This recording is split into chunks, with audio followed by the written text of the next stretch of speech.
नमस्कार, नंदाज किचनमध्ये तुमचं स्वागत आहे। उन्हाळा सुरू झालेला आहे, वाळवणीच्या पदार्थालाही सुरुवात झालेली आहे।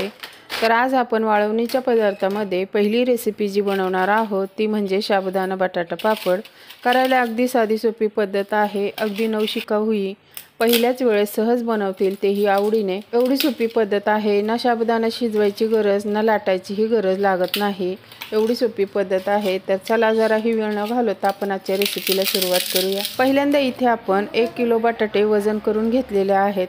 आता हे बटाटे आपण पातेल्यात टाकून बटाटे पाण्यात बुडतील इतपत पाणी टाकायचे। वरून 1 चमचा मीठ टाकून बटाटे शिजायला ठेवून देऊया। वरती झाकण ठेवून बटाटे शिजतायत तोपर्यंत आपण दुसऱ्या गॅसवरती साबुदाणा भाजून घेऊया। त्यासाठी इथे मी गॅसवर पॅन ठेवलाय। इथे आपल्याला साबुदाणा मोजूनच घ्यायचा आहे। तर इथे मी 300 ग्रॅम साबुदाणा घेतलाय। माझ्याकडे जो कप आहे तो 240 ग्रॅमचा आहे, तो एक भरून घेतलाय।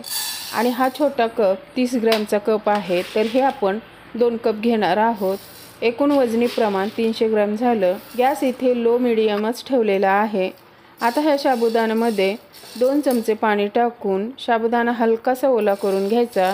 त्यामुळे साबुदाणा थोडासा भाजताच फुललाही जातो आणि आतपर्यंतही चांगला भाजला जातो।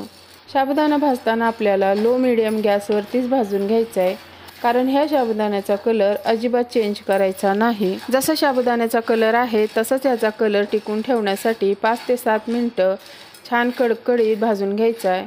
हे साठवणीतील पदार्थ वर्षभराचे असतात, त्यामुळे थोडेसे पेशन्स ठेवूनच पदार्थ हे बनवायचे असतात, तरच ते वर्षभरही टिकतात। जर आपण घाई गडबडीने दररोजच्या नेहमीप्रमाणे करायला गेलो तर हे पदार्थ बिघडतात आणि त्याचबरोबर वर्षभरही टिकत नाही आणि मग करायलाही अवघड जातात। तर इथे आपलं 5 ते 7 मिनिटं झालेले आहेत। साबुदाणा छान भाजून झालेला आहे। साबुदाण्याचा कलरही बघू शकता, सुरुवातीला जसा पांढरा शुभ्र होता तसाच कलर भाजून झाल्यानंतरही दिसत आहे। गॅस मी इथे बंद केलेला आहे। आता हा साबुदाणा आपण थंड होण्यास ठेवायचे। आता हा साबुदाणा थोड्या क्वांटिटीमध्ये आहे, म्हणून आपण मिक्सरला वाटून घेणार आहोत। जर जास्त प्रमाणात असेल तर मिक्सरला अजिबात वाटून घेऊ नका, नाहीतर मिक्सर खराब होईल। तर पहा, साबुदाणा आपला दळून झालेला आहे, छान बारीक पावडर झालेली आहे। आता ह्या पिठाला चाळणीने चाळून घ्यायचे, कारण मिक्सरमध्ये एवढं बारीक पीठ तयार होत नाही, त्यामुळे चाळून घ्यायचे। तर बघू शकता अशी भरड थोडीशी निघलेली आहे। आता हीच भरड आपण आणखीन मिक्सरच्या भांड्यात टाकून बाकीचीही राहिलेला साबुदाणा या भांड्यात टाकून हे मिक्सरला दळून घ्यायचं। तर इथे पीठ चाळून तयार झालेला आहे। बटाटेही आपले शिजून तयार झालेले होते, त्याच्यावरची साल ही काढून घेतलेली आहे। तर पहा, बटाटा मस्त शिजलेला आहे, तोडूनही दाखवते। आता ह्या बटाट्याला आपण खिसणीने खिसून घेऊया। बटाट्याच्या गाठी वगैरे अजिबात राहू नये म्हणून बटाटा खिसून घ्यायचा आहे। बटाटा ही इथे सगळा खिसून झालेला आहे। बटाटा हलकासा गरम असतानाच खिसून घ्यायचा आहे, तरच लवकर खिसला जातो। ही टीप अत्यंत महत्त्वाची आहे। साबुदाणा आणि बटाटा पापडला खमंग चव यावी त्यासाठी इथे आपण 1 चमचा जिरा पावडर, 1 चमचा मीठ, 2 चमचे हिरवी मिरचीचा ठेचा। आता हे छान हाताने बटाटा आणि पीठ मिक्स करून घ्यायचं। 1 किलो बटाटे आणि 300 ग्रॅम साबुदाणा हे पापड बनवण्याचं एकदम परफेक्ट प्रमाण आहे। या प्रमाणामुळेच पापड आपले लाल न होता अगदी पांढरे शुभ्र खमंग खुसखुशीत असे हे तयार होतात। जसा या पिठाचा कलर आहे तसाच पापड तळल्यानंतरही कलर असाच येतो। तर पहा, हे खूप छान पीठ मळून झालेलं आहे। इथे मला एक्स्ट्राचं पाणी वगैरे अजिबात लागलेलं नाही, अगदी मऊसूत पीठ तयार झालेलं आहे। वरून थोडंसं तेलाचा हात लावायचा आणि हे पीठ छान मळून गोल करून ठेवायचं। साबुदाणा आपण शिजवून घेतल्यामुळे बटाटाही शिजून घेतला जातो आणि त्याच्या ओलसरपणामुळे साबुदाण्याचं पीठ मुरलं जातं। जर तुम्हाला लगेच करायचं असेल तर लगेच करू शकता, अजिबात बिघडत नाही। फक्त एवढंच होतं, पिठाला पापड करताना चिरा पडतात, त्यामुळे आपल्याला हे पीठ मुरण्यासाठी 10 ते 15 मिनिटं झाकून ठेवायचंय। तर इथे आपलं पीठ 10 ते 15 मिनिटांनी बघू शकता थोडंसं मला घट्ट वाटतंय, म्हणून मी थोडासा पाण्याचा हात लावून आणखीन मळून घेतलंय। तर पहा, पीठ बघू शकता अगदी मऊसूत झालेला आहे। तेलाचा हात लावून आता ह्याचे आपण गोळे बनवून घेऊया। पापड कोणाला जाड आवडतात, कोणाला पातळ आवडतात, त्यानुसार गोळे करायचे। इथे मी 3 ते 4 गोळे करून घेते, बाकीचं पीठ झाकून ठेवायचंय। आता हे पापड आपण न लाटता बनवणार आहोत। पापड बनवण्याचा प्लास्टिकचा कागद घेतलेला आहे, असा हा एकच साईजमध्ये घ्यायचा। दोन्ही साईडला तेल लावून घ्यायचं।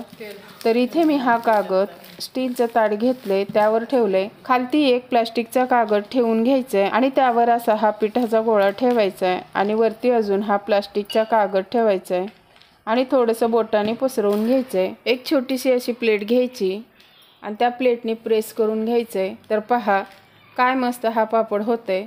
जसं आपण प्लेट प्रेस करून घेऊ तसं तसं हे पापड पसरलं जातं, बघू शकता।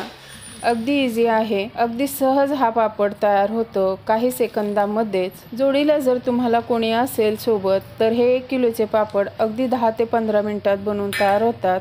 एवढं सोपं आहे। जर तुमच्याकडे पापड बनवायची मशीन असेल तर आणखीनच फास्ट होतं। तुम्ही हव्या त्या साईजमध्ये बनवू शकता। तर अशाच पद्धतीने बाकीचेही पापड बनवून घेऊयात। तर माझेही पापड बघू शकता अगदी 15 मिनिटात बनवून तयार झालेले आहेत। मुलगी माझ्या हाताखाली करायला होती म्हणून अगदी 15 मिनिटात बनवून तयार झाले। जर तुम्ही एकटेही असाल तरी अर्धा तास लागतो पापड तयार व्हायला, पण लवकर होतात। पहा सर्व पापड बनवून झालेले आहेत। आता ह्या पापडला आपण 2 दिवस उन्हामध्ये वाळवून घेऊयात। तर 2 दिवसांनी बघू शकता पापड छान वाळलेले आहेत। आवाजावरून ऐकू शकता एकदम कडकडीत झालेले आहेत। तर पहा 1 किलो बटाटा आणि 300 ग्राम शाबूच्या प्रमाणात एवढे पाटीभर पापड बनवून तयार झालेले आहेत। पहा छान वाळलेले आहेत। आता हे पापड तुम्हाला मी तळूनही दाखवते।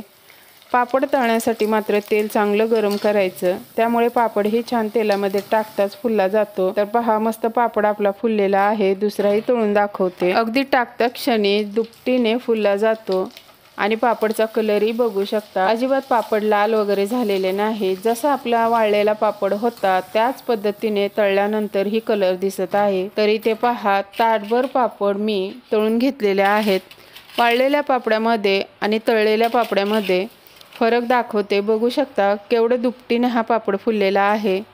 हा पापड अजिबात तेलकट होत नाही। तुम्हाला मी तोडूनही दाखवते।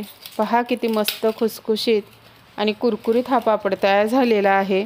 चवीलाही अतिशय खमंग हा पापड लागतो। एक वेळेस जर ही पापडची रेसिपी बनवली तर दुसऱ्या वेळेस ही बनवल्याशिवाय राहणार नाही। एवढी साधी सोपी आणि झटपट बनवून तयार होणारी पापडची रेसिपी आहे। तुम्ही माझ्या पद्धतीने एक वेळेस नक्की करून पहा। जर माझे व्हिडिओ तुम्हाला असेच आवडत असतील तर लाईक करा, शेअर करा, कमेंट करा। चॅनल अजून सबस्क्राईब केलं नसेल तर करून घ्या। भेटूया अशाच नवनवीन व्हिडिओमध्ये, तोपर्यंत धन्यवाद।